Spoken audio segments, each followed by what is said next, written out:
Saudara, yang manusia butuhkan itu sebenarnya bukan beragama. Karena tidak ada satupun agama yang bisa menyelamatkan orang. Termasuk agama Kristen. Bilang amin yang kencang. Yang kita butuhkan sebenarnya bukan agama. Karena tidak ada satupun agama yang bisa bawa orang ke sorga, termasuk agama Kristen. Makanya Yesus berkata, bukan setiap orang yang berseru padaku Tuhan, Tuhan yang akan masuk dalam kerajaan sorga, tetapi mereka yang melakukan kehendak Bapa. Kalau Yesus berkata bukan orang yang berseru kepadanya Tuhan, Tuhan yang akan masuk sorga, berarti ayat itu ditujukan untuk siapa? Agama apa yang menyebut Yesus Tuhan? Hanya Kristen yang menyebut Yesus Tuhan, nggak ada agama lain. Berarti kalau Yesus berkata begitu, ayat itu ditujukan untuk siapa? Untuk orang Kristen. Bukan setiap orang Kristen yang berseru padaku Tuhan, Tuhan yang akan masuk dalam kerajaan sorga, tapi mereka yang melakukan kehendak Bapa, firman Tuhan. Berapa banyak orang Kristen di sini? Haleluya. Berarti ayat ini untuk saudara dan saya. Tapi jangan cuma jadi Kristen KTP. Bahaya kalau saudara jadi Kristen KTP toh. Nanti ketika sangkakala akhir zaman berbunyi, maka dompet saudara terbuka. Lalu KTP saudara terangkat naik ke sorga. Lalu saudara bilang, loh Tuhan kok cuma KTP ku? Tuhan bilang, iya karena yang Kristen hanya KTP-mu. Bertobat, amin. Sedikit saya, ini pengajaran dasar kekristenan sebenarnya supaya saudara tahu kenapa Yesus harus datang. Dulu saya berpikir orang Kristen itu orang paling goblok. Maaf, dulu saya berpikir orang Kristen itu orang paling goblok. Kenapa? Masa percaya Tuhan yang mati? Kalau dia Tuhan, pertama, dia nggak mungkin datang sebagai manusia lalu mati. Konyol kan? Saya pikir orang Kristen itu kok bodoh ya. Masa percaya Tuhan jadi manusia lalu mati? Yang namanya Tuhan, dia nggak mungkin mati. Kan lebih enak lah kalau dia disalib itu terus lalu tiba-tiba dia kutukin semua orang yang mau salibkan dia terus jadi kodok semua gitu ya. Kita tepuk tangan gitu ya. Kita bilang bener-bener sakti Tuhan kita, bener gak? Karena kita ini kan kebanyakan nonton film. Yang namanya peran utama itu enggak boleh mati, bener gak? Superman itu enggak mungkin mati, kalau dia mati pasti nanti hidup lagi. Tapi gak tahu kalau IP Man sih. Karena kemarin sudah mati. Ya, ini yang suka nonton film tahu ini. Saudara, dulu kita sering nonton orang itu kalau pemeran utama yang gak boleh mati. Nah saya pikir kok Yesus mati. Setelah saya dijamah Tuhan, tahun 95 saya bertobat, saya terima Yesus. Setelah saya menerima Yesus sebagai Tuhan, saya belajar firman, saya baru tahu, oh ternyata memang Yesus datang untuk mati. Karena kalau dia nggak mati, celakalah kita, amin. Tanpa saudara-saudari, seringkali engkau menjadi Tuhan atas dirimu sendiri. Seringkali engkau menjadi Tuhan atas keuanganmu sendiri, bener nggak? Pernah nggak berdoa untuk keuangan kita yang ada di tangan kita untuk apa? Yang kaya-kaya yang punya banyak duit di sini saya mau bilang jangan sombong. Sedikit engkau terpeleset, kekayaan itu tidak bisa menjamin hidupmu. Ada seorang ibu telepon saya, Bu Debbie, iya saya mau bunuh diri Bu. Kenapa? Saya ditipu 23 M. Itu M miliar bukan ember. Kalau kita ember saudara, dia benar-benar M. Saya bilang itu uang semua Bu atau campur daun?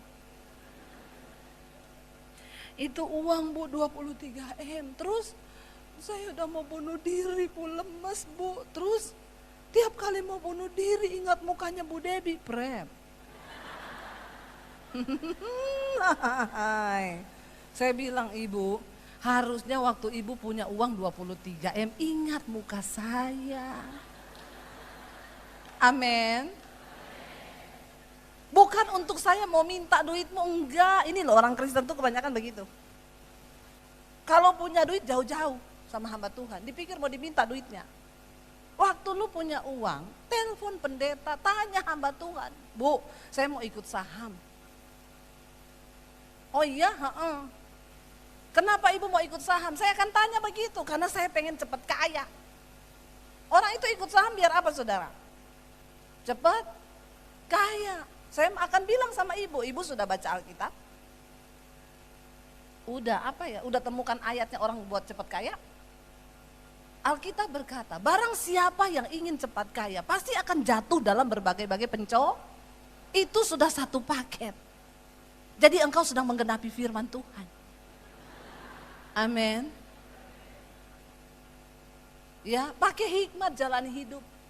Punya uang ratusan miliar tidak menjamin. Saya hari-hari ini ketemu banyak pengusaha yang punya aset ratusan miliar. Bu, saya nggak bisa apa-apa sekarang. Mobil aja nggak punya, mau jual aset nggak ada yang mau beli. Saya malah lebih kaya dari dia. Lo benar saudara, hidup ini sawang sinawang loh.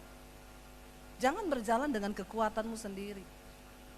Ya, kalau engkau punya uang mau ambil keputusan apapun berdoa. Alkitab itu lengkap, sudah ada semuanya. Selidiki dirimu, kenapa saya ikut saham? Oh pengen cepat kaya. Ada nggak ayatnya di Alkitab cepat kaya? Cari di konkordansi. Kalau nggak dapat, hubungi pendeta. Nggak dapat, hubungi nomor telepon saya. Oh kurang apa coba?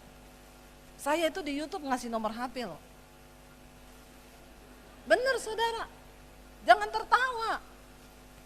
Loh, saya tayangin satu khotbah, yang nonton ada yang 100.000, ada yang 200.000 yang nonton khotbah saya. Taruhlah kalau yang konseling itu 25% atau 10%, berapa orang coba? Itu sampai HP saya error. Bunyi-bunyi sendiri, ting tong ting ting ting tong tong tong tong tong. HP aja stres loh. Untung saya tidak stres. Sampai ada jemaat yang bilang gini, ini beneran Bu Debbie ya? Saya bilang iya. Saya WA balas iya. Saya nggak percaya. Ini orang mau konselin nggak percaya. Saya bilang ini saya. Enggak, saya nggak percaya ini Bu Debbie. Saya telepon saudara. Saya pencet langsung saya telepon. Halo, tes 1, 2, 3, 3, 2, 1, bertobatlah kau sebab kerajaan Allah sudah dekat. Terus dia bilang, oh ini, oh benar Bu Debbie ya, kenapa? Saya kira bukan ibu, karena kan hari gini, mana ada pendeta ngasih nomor HP, adanya kasih nomor rekening. Saya bilang, kan kamu enggak minta nomor rekening saya, kalau kamu minta saya kasih juga. Jangan tepuk tangan. Ngapain saudara tepuk tangan coba? Bukan untuk kemuliaan Tuhan. Ya, saya kasih, kenapa? Saya tahu jemaat itu kadang punya banyak pergumulan. Dia bisa mau cari orang untuk terbuka itu susah. Sekarang itu saudara tanya, saudara punya gereja, saudara punya bapak gembala, punya pengerja di sini bagian konseling. Kalau mau apa-apa itu tanya dulu, jangan kalau sudah punya masalah baru datang. Yang muda-muda yang belum menikah di sini. Ya, tanya dulu sama pembimbing rohanimu kalau mau menikah pacaran itu tanya. Jangan kalau sudah menikah terlanjur kebacut baru mau cerai datang sama pendeta. Ada yang bilang gini, Bu, pacar saya kasar Bu. Tiap hari kasar, belum nikah aja dia kasar sama saya. Apa yang harus saya lakukan? Putus. Putus Bu? Iya, saya sudah terlanjur cinta. Saya bilang lanjutkan kalau mau ditempeleng tiap hari. Tapi nanti kalau kamu sudah nikah, saya tidak mau terima konseling dari kamu. Saya blokir nomormu. Orang Kristen itu sukanya bikin jalan sendiri. Tuhan kasih jalannya, Tuhan tidak mau, bikin jalan sendiri. Saya tuh sekarang lebih senang konseling orang yang bukan Kristen loh. Orang yang bukan Kristen yang konseling sama saya dari YouTube. Ibu, saya bukan orang Kristen, tapi saya nonton khotbah-khotbah ibu di YouTube. Iya, ibu tolong bimbing saya untuk hidup berkenan pada Tuhan yang bukan Kristen. Saudara tahu yang Kristen yang konseling, ibu, iya, rumah tangga saya bermasalah, boleh cerai nggak Bu?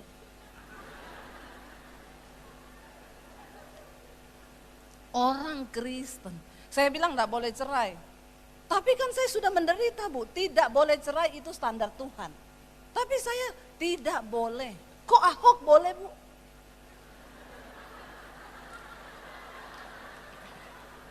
Saya bilang kamu mau jadi seperti Yesus atau mau jadi seperti Ahok?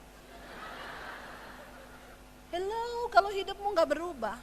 Kalau standar hidupmu tidak sesuai dengan standarnya Tuhan, maaf. engkau nggak bisa menikmati semua yang baik dari Tuhan. Jangan main-main dengan kekristenan. Ya, saya tuh hari-hari ini sedih ya melihat orang Kristen tuh. Kalau di gereja hebat nyanyinya, wah, lompat-lompat ya, senada dengan surga. Di gereja senada dengan surga, di rumah senada dengan neraka. Ya, di gereja hebat penyembahan, bahasa roh. Itu aja malaikat aja keriting dengar suaramu. Ya, benar. Di rumah berantem, kebun binatang, caci maki, keluar suami istri. Makanya saya bilang ini yang bahasa rohnya pinter nih, pakai itu bahasa roh waktu lu berantem. Amin. Ngomong sama suami sama istri, memang kamu tuh dasar. Wah, itu dahsyat itu. Setannya pergi. Nah, yang ini boleh tepuk tangan buat Tuhan Yesus. Amin, saudara. Jangan jago kandang ya. Di gereja nih semua kudus ini. Nggak ada yang lagi bersinah, kan? Nggak ada yang merokok di sini kan? Kudus semua nih. Sebenarnya baiknya Tuhan datang itu kalau lagi ada di gereja. Hari Minggu jam 7 pengangkatan, jam 9, jam cocok itu pengangkatan itu. Lagi kudus semua ini, nggak ada yang merokok, nggak ada yang berantem ini, lagi kudus semua kan. Ya, ada orang Kristen nanya, Bu, emang orang Kristen nggak boleh merokok? Saya bilang nggak boleh. Di mana ayatnya? Di pom bensin.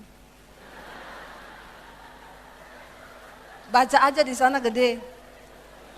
Ya. Saya bilang nggak usah cari di Alkitab kecil hurufnya, baca di pom bensin no. Gede banget, dilarang. Dia bilang, "Loh, kan saya cari di Alkitab, kenapa Ibu suruh baca di pom bensin?" Saya bilang, "Kalau di pom bensin saja Anda tidak diterima, apalagi di sorga." Mengerti sekarang? Ya. Satu kali saya khotbah begitu, saudara, di Jakarta. Waktu saya keluar dari mall itu, dari gereja mau ke parkiran, saya dikejar satu jemaat bapak-bapak. Orang Ambon, dia teriak dari jauh, "Ibu pendeta, Ibu pendeta." Saya lihat ke belakang, sangar saudara, orang Ambon. Ya, seng makan mati dia, makan seng juga mati. Lalu saya berhenti, "Iya, kenapa Pak?" "Ibu tadi khotbah soal rokok kan?" Saya bilang, "Iya, kenapa?" "Saya itu paling benci kalau ada orang pendeta khotbah-khotbah soal rokok. Kan saya beli itu rokok bukan pakai uangnya pendeta. Tapi tadi Ibu ada bilang begini, kalau di pom bensin saja kamu tidak diterima, apalagi di sorga." Dia bilang, "Nah, saya mikir itu Ibu. Terus masuk akal itu." Ternyata cuma gara-gara pom bensin, saudara, dia bertobat loh. Kadang-kadang kita nggak perlu khotbah yang ribet-ribet memang. Yang simpel aja biar jemaat tuh ngerti. Saya bilang, "Oh terus iya Ibu, masuk akal itu. Kalau di pom bensin saya tidak diterima, diusir satpam, apalagi saya di sorga." Jadi maksudnya Bapak sekarang mau apa? Nah, saya tadi waktu Ibu khotbah itu saya sudah ambil komitmen Ibu, saya mau berhenti merokok. Terus jangan tepuk tangan dulu. Belum selesai ini. Terus dia bilang, "Ibu ada tips enggak Ibu supaya saya bisa cepat berhenti merokok?" "Ada Pak, Bapak berhenti hari ini, tapi kan mesti nanti digoda iblis." "Enggak apa-apa, kalau iblis goda hidupin lagi Pak itu rokok. Terus tapi waktu Bapak mau taruh begini, puter apinya taruh di bibir." Saya bilang, "Bapak lakukan itu sehari 3 kali. Saya yakin maka di hari yang ketiga Bapak pasti berhenti. Kenapa? Bibirmu melepuh. Daripada kena api neraka, mending kena api rokok." Bertobat, amin. Tidak usah angkat tangan yang masih merokok, tidak usah. Saya bisa tahu dari sini wajah-wajahmu yang masih merokok. Kenapa? Di kepalamu ada asap. Ya, bertobat saudara ya, jangan bermain-main dengan Tuhan. Makanya apa-apa itu jangan cepet-cepet salahin setan. Kasihan setan. Kadang-kadang dia enggak salah, disalah-salahin loh. Ada orang selingkuh saudara. Saya tanya, kamu sudah pelayanan, kenapa selingkuh? Gara-gara setan, Bu. Setan yang lihat kau ngomong begini, enak di lu, sial di gua. Ya, tidak semua hal dalam hidup kita terjadi itu karena setan. Dengar baik-baik, setan tidak akan pernah bisa melakukan apa-apa kalau engkau tidak setuju dengan bujukannya. Kalau dagingmu tuh gak setuju dengan apa yang setan tawarin. Lagian setan zaman dulu sama setan zaman sekarang itu beda. Amin. Setan zaman dulu itu pocongan, kuntilanak, genderuwo. Itu setan zaman dulu. Zaman sekarang sudah tidak muncul. Ada saudara yang pernah lihat kuntilanak? Enggak muncul, kenapa? Sudah kalah pamor. Ya, kata kuntilanak begini, saya sama orang Kristen lebih kudus saya. Ya, bajuku panjang sampai dibawa, bolongannya satu tok di belakang. Kata kuntilanak, orang Kristen zaman now udah baju pendek, bolong di mana-mana. Jadi kata setan, Eke bingung, yang setan tuh Eke apa ye? Yang namanya kuntilanak itu sekarang sudah kalah pamor sama pelakor. Ya, perebut laki orang. Saya melarang keras di sini para wanita, jangan engkau jadi pelakor. Di gereja itu hanya ada satu pelakor, pelatih kor. Amin. Jangan ada yang jadi pelakor di sini. Saya tuh ketemu sama satu orang wanita, saudara, pelakor. Saya tanya, kamu kenapa sih jadi pelakor? Iya, Bu. Kenapa kamu nggak cari cowok bujangan? Saya nggak mau, Bu, pacaran sama yang bujangan. Kenapa? Masa cicilannya panjang. Cicil rumah 15 tahun, cicil mobil 5 tahun. Jadi saya lebih tertarik sama bapak-bapak dan om-om. Kenapa? Karena bapak-bapak sama om-om itu lebih punya hati, Bu, harta dan properti. Jadi bapak-bapak yang ada di sini hati-hati, menjaga hati, yaitu harta dan properti. Saudara, ya, bapak-bapak di sini yang terutama saya mau bilang ya, jagai kekudusan pernikahanmu. Sekarang itu berjatuhan, bukan cuma jemaat, pendeta banyak yang jatuh. Makanya saya bilang sama suami saya, kalau ada wanita yang ganggu-ganggu langsung kasih tahu istri, amin. Yang amin istri-istri, bapak-bapak enggak ada yang amin.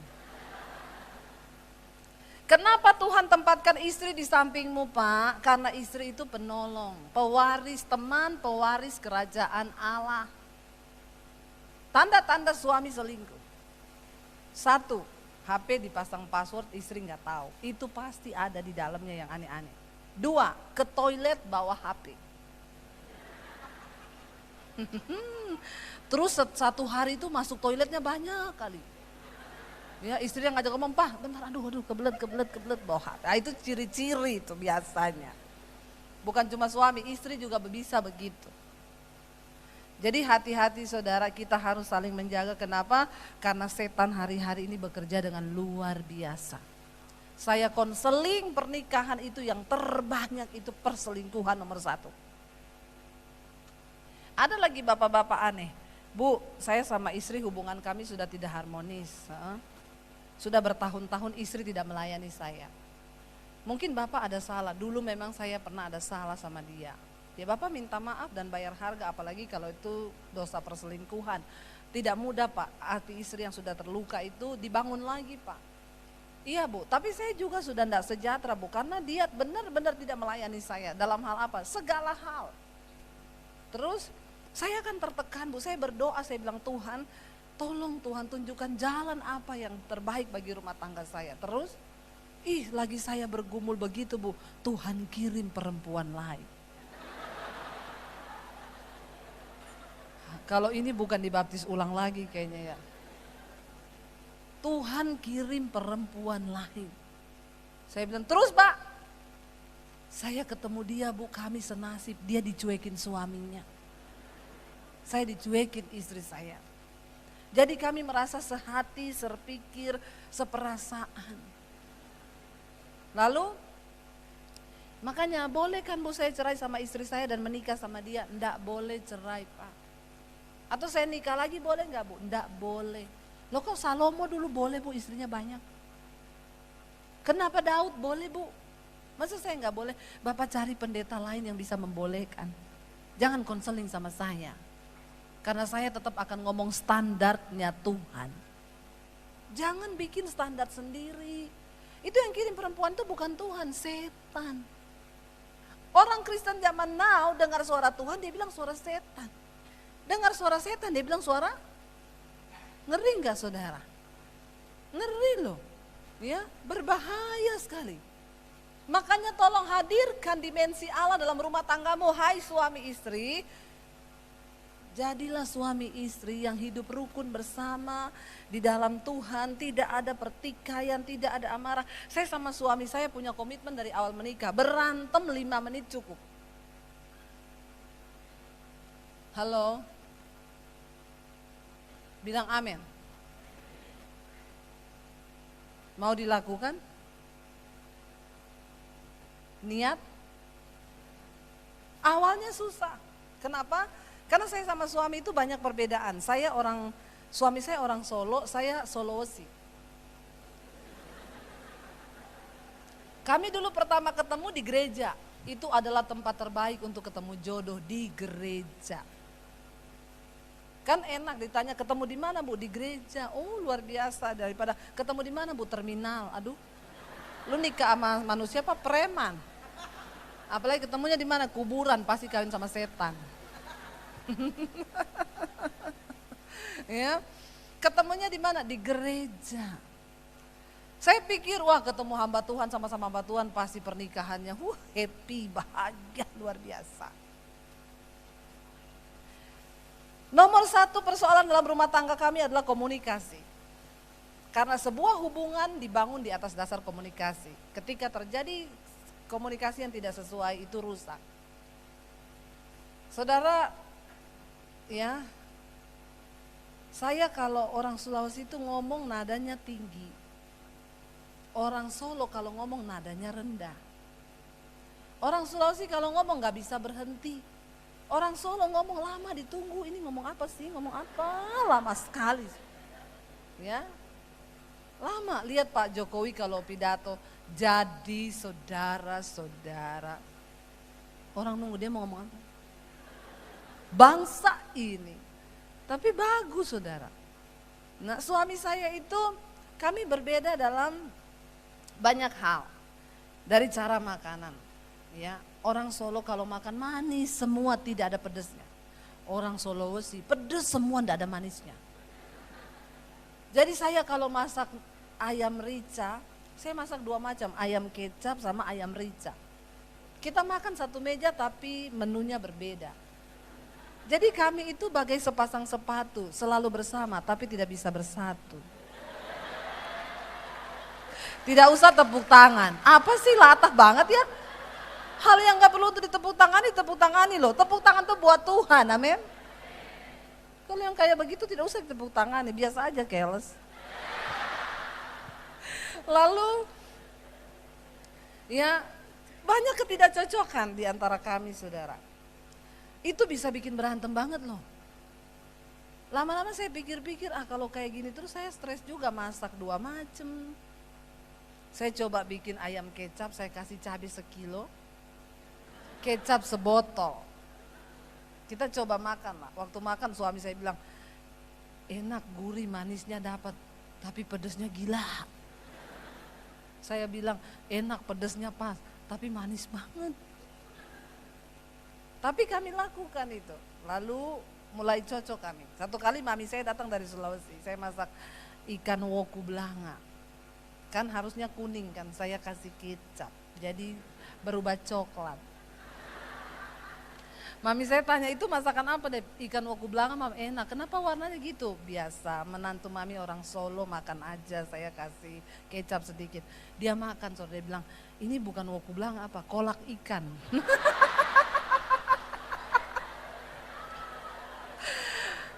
kolak ikan, saudara. Saudara, kalau kita berbicara tentang pernikahan, kita cari yang cocok, maka Anda salah. Ada di sini yang menikah cocok sama suami dan istrinya? Tolong angkat tangan yang cocok. Yang cocok saja, angkat tangan yang cocok. Cocok itu tidak pernah berantem, cocok terus. Cocok, istrinya ngomong apa? Iya sayang, suaminya ngomong iya sayang.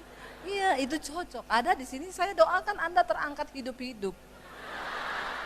Seperti Henok, kalau ada, tolong angkat tangan. Ini buat, saya lihat banyak anak muda juga di sini. Yang belum menikah coba angkat tangan yang jomblo. Kenapa ya kalau dibilang jomblo malu ya? Mending jomblo tapi happy daripada nikah terus nggak happy. Wih, kaum jombloers langsung tepuk tangan loh. Keren, mantap ya. Lo bener nggak? Nih banyak yang belum menikah, saya ngomong dari atas mimbar ini, dengar baik-baik. Ya, orang menikah itu, saya kadang-kadang lihat orang kalau foto prewed itu ya. Satu di atas gunung, satu di jurang.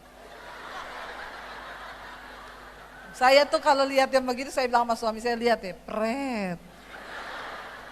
Dengar baik-baik ya, prewed beda sama afterwed.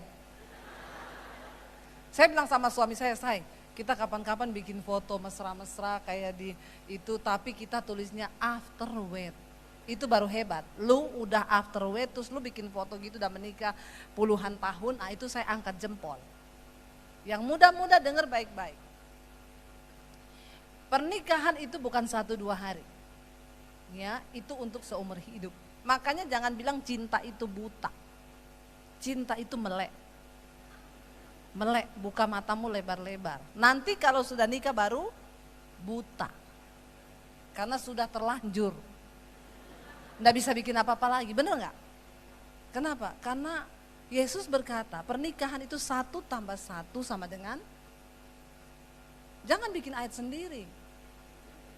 Yesus bilang pernikahan itu 1 tambah 1 sama dengan 1. Kok 2 tuh enak bikin ayat-ayat sendiri 2 loh. 1 tambah 1 sama dengan 1. Yesus bilang kamu bukan lagi 2 tetapi 1. Kenapa bisa jadi 1? Separuh saya mati, separuh suami saya mati. Kita tinggal separuh-separuh baru bisa jadi. Ini rumus pernikahan. Orang masuk dalam pernikahan bawa karakternya sendiri-sendiri, bawa budayanya sendiri-sendiri. Cilaka 12 pas. Bener saudara. Saya sama suami saya sampai detik ini gak cocok. Gak cocok. Loh bener, gak ada manusia cocok di dunia. Apa yang bisa membuat kami bertahan sampai hari ini? Apa yang mencocokkan kami? Cuma satu, firman Tuhan. Amin. Cuma firman yang mencocokkan kami. Gak ada yang lain. Bagaimana engkau bisa masuk dalam dimensi yang baru bersama dengan Tuhan? Nomor 1, berubah. Engkau harus mati separuh, mulai dari rumah tangga.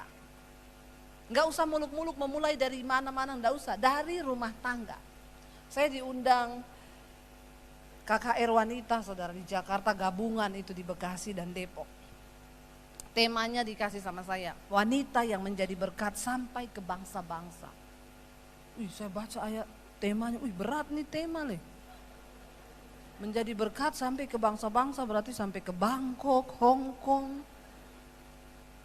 Lalu sebelum khotbah saya tanya dulu, ibu-ibu ini tema yang cukup berat.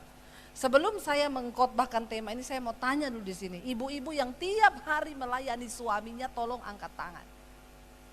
Yang tiap hari bikin teh, nyediain sarapan buat suaminya, tolong angkat tangan. Dari yang hadir ratusan yang angkat tangan, cuma ada berapa gelintir orang.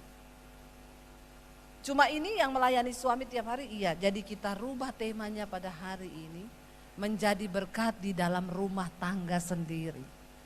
Nggak usah sok mulut-mulut mau pergi ke bangsa-bangsa.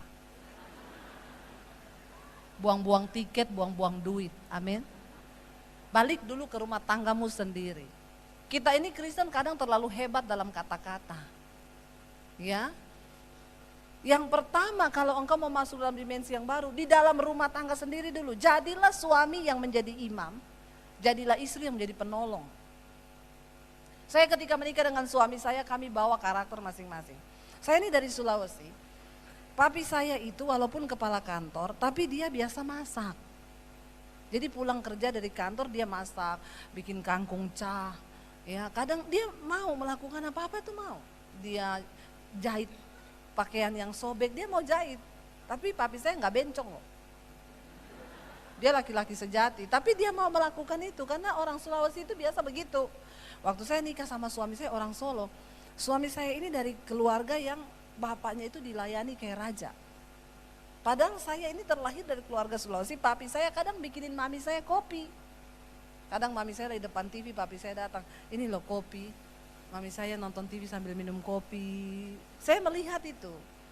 Nah saudara, waktu saya menikah sama suami saya ini dari latar belakang keluarga yang bapaknya itu duduk di meja, tinggal ngomong sama emaknya, nasi, emaknya, nje, datang nasi. Kopi, inggih, datang kopi. Kerupuk, inggih, datang kerupuk. Waktu kami menikah pertama kali kan bulan madu saudara. Namanya juga baru menikah, bulan madu. Persediaan stok madunya masih banyak. Karena lebahnya belum bertelur. Ya. Jadi saya itu tiap bangun pagi ya saya juga niru mami saya dong. Mami saya tiap bangun pagi bikinin kopi buat papi. Saya siapin sarapan, saya potongin buah, saya ini tiap pagi saudara saya lakukan. Waktu saya mulai hamil, saya kalau hamil tuh ngidam benar-benar berat ya sampai benar-benar bed rest. Saya lahir anak yang pertama ya, 1 tahun anak yang pertama hamil lagi karena kejar tayang kebetulan. Saya pikir biar capek sekalian gitu. Jadi 1 tahun hamil lagi, 3 saudara. Dan hebatnya dulu kita nggak pakai babysitter loh. Urus dengan tangan sendiri loh. Beda sama ibu-ibu zaman now.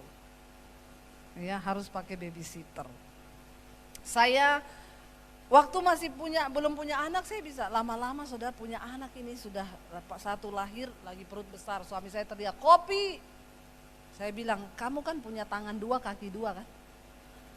Ke dapur sana ada kopi. Dia kaget, loh kok istri saya begini ya? Saya mulai mikir, kok jadi orang itu gak ada pengertiannya ya? Ini ya saya itu sudah kayak gini, dia enaknya kopi. Dia sih sebenarnya gak salah, karena dari pertama menikah saya udah seperti itu. Lalu saya teriak kaki 2, tangan 2 sama-sama sana berangkat sendiri di dapur ada kopi. Dia tanya yang mana? Gula yang mana? Itu yang ada di toples tulisannya garam.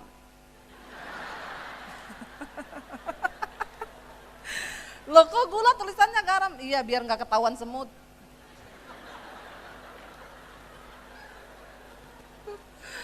Kenapa? Sama kayak bapak-bapak itu HP-nya Yanti ditulis Yanto. Ya, kalau telepon, siapa itu? Kata istri, siapa yang telepon? Yanto. Padahal Yanti, ya. Bertobat loh ya.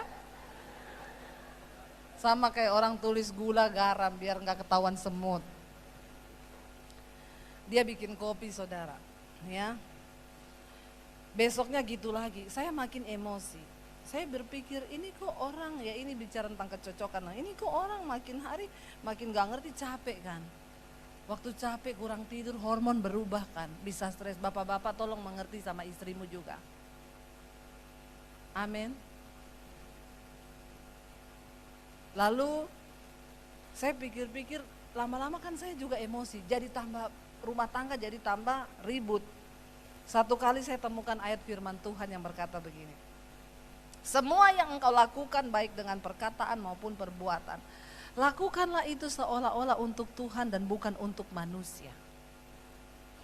Saya pikir kalau saya bikin kopi marah-marah, saya nyapu marah-marah, ngepel marah-marah, sama-sama nyapu loh. Ngapain sih harus marah? Sebenarnya sambil nyanyi kan bisa toh. Toh yuk sama-sama dilakukan, benar gak saudara? Paradigma tuh harus dirubah kalau mau masuk dimensi yang baru. Amin. Jadi saya waktu dapat ayat itu saya bilang, aduh Tuhan, ampuni saya Tuhan ya. Suami saya teriak, boleh nih kopi, Lah kan kamu udah bisa bikin sendiri, rasanya beda kalau yang bikinin istri saya. Pret. Saya saudara gondok sih di hati saya turun saudara bikin kopi. Kebayang ayat itu. Lakukan untuk Tuhan. Saya ambil, saya aduk untuk Tuhan. Untuk Tuhan. Coba kalau kita bikin dengan emosi, ya bisa kita kasih sianida kan. Tapi karena untuk Tuhan, ya saya taruh, suami seneng, saya juga damai, saya ngepel mau marah-marah untuk Tuhan. Amin ibu-ibu. Soalnya saudara kita berantem waktu itu, saya bilang sama suami saya, kamu itu saya lihat ya jadi suami kok karunianya bos. Duduk di meja merintah kanan kiri, kamu tahu nggak papiku itu kepala kantor. Tapi dia pulang kerja turun ke dapur. Kadang dia bikin kopi buat mami saya. Emang kamu pernah bikin kopi buat saya? Suami saya diam, orang Solo. Dia bilang, makku itu istri yang hebat.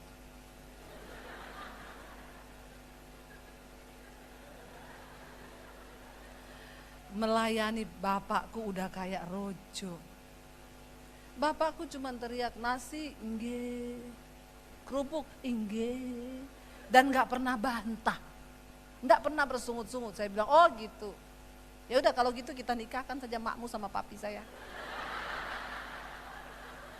supaya rumah tangganya jadi rumah tangga yang hebat, saudara ya. Lalu ketika saya temukan ayat itu, saya coba untuk berubah. Dengar baik-baik, Anda tidak punya kuasa untuk mengubah orang lain. Tapi kabar baiknya Anda bisa mengubah dirimu sendiri. Banyak rumah tangga yang hancur, kenapa? Karena dua-dua egois. Lu harusnya gini dong, lu yang gini, lu gini. Kalau udah kayak begitu apa yang dapat? Cerai pasti. Tapi ketika kita mau berbalik menyadari, oh waktu saya akhirnya melakukan itu saudara, bikin kopi tiap pagi untuk Tuhan. Ngepel untuk Tuhan. Satu kali saya lagi duduk depan TV, suami saya datang bawa segelas kopi. Aku bikinin kamu kopi loh, tapi nggak tahu enak atau enggak, tapi aku bikin dengan cinta. Waktu kita mencoba berubah untuk diri kita sendiri, maka apa yang engkau tabur itu yang akan engkau tuai. Berhentilah menuntut orang lain untuk berubah, tuntutlah diri kita sendiri untuk berubah sesuai standarnya Tuhan. Saudara, sebenarnya kebahagiaan itu berada tidak jauh di luar sana. Kebahagiaan itu berada sangat dekat dalam hidup kita sendiri. Cuma sering kali kita ini yang berpikir terlalu muluk-muluk, terlalu jauh, oh harus begini, enggak. Belum tentu. Sesuatu yang kau nilai membahagiakan, ada orang kalau lihat orang kaya, bahagia banget ya orang kaya itu. Bisa jadi Anda lebih bahagia dari dia. Kita retret di Puncak saudara, sewa villanya mewah. Saya tanya sama yang punya villa itu, Pak, Bapak udah lama jaga di sini? Iya. Bapaknya yang penjaga villa duduk di pinggir kolam renang, menikmati secangkir kopi, anaknya berenang. Istrinya goreng pisang goreng di dapur. Saya tanya, Pak, yang punya villa pernah datang ke sini? Sejak beli belum pernah datang, Bu. Di mana tinggalnya? Di Jakarta. Jadi Bapak sama satu keluarga tinggal di villa ini? Iya, Bu. Anaknya berenang, bapaknya minum kopi, istrinya goreng pisang. Sesekali mereka bercanda di kolam itu. Yang punya villa di Jakarta cekot-cekot mikir bayar cicilan. Saya mencoba memberi saudara pemahaman tentang arti hidup ini. Kalau villanya rusak, Bapak tinggal SMS yang punya villa, Pak. Villanya rusak, plafonnya bocor. Oh iya, tolong perbaiki, berapa biayanya? Semua 5 juta. Oke, saya transfer. Tiap bulan dia masih dapat gaji dari yang punya villa. Yang punya villa di Jakarta belum tentu keluarganya seharmonis penjaga villa. Sambil sesekali dia lihat pohon pisangnya yang mulai berbuah yang dia tanam di samping villa. Jadi saudara, kalau dari kisah ini saudara lihat yang lebih menikmati hidup itu yang punya villa atau penjaga villa? Jadi saudara mau jadi penjaga villa? Saya memberikan gambaran tentang arti hidup ya Bapak Ibu ya. Bagaimana supaya kita bisa masuk dalam dimensinya Tuhan. Mari kita ukur hidup kita sesuai standar Tuhan. Ciptakan surga dalam rumah tanggamu. Daripada marah-marah mending tiap hari nyanyi, amin. Nyanyi memuji Tuhan. Saya punya komitmen sama suami, berantem 5 menit cukup. Jadi kalau dia masih marah, saya yang duluan sadar di Jamaah Roh Kudus, saya bilang, "Say, udah lebih dari 5 menit loh. I love you." Saya cium pipinya, "I love you." Mana ada suami mau marah kalau istri begitu? Amin ibu-ibu. Kadang saya masih marah, suami saya bilang, "Say, udah lebih dari 5 menit loh." Saya bilang, "Biar saya masih marah, doa yuk." Enggak, orang marah enggak boleh berdoa. Kata suami saya, "Makanya jangan marah, kamu kalau marah tambah cantik loh." Langsung saya terangkat ke awan-awan. Marahnya langsung luntur. Kalau engkau hidupi standar Tuhan tuh enak saudara. Jiwamu sehat.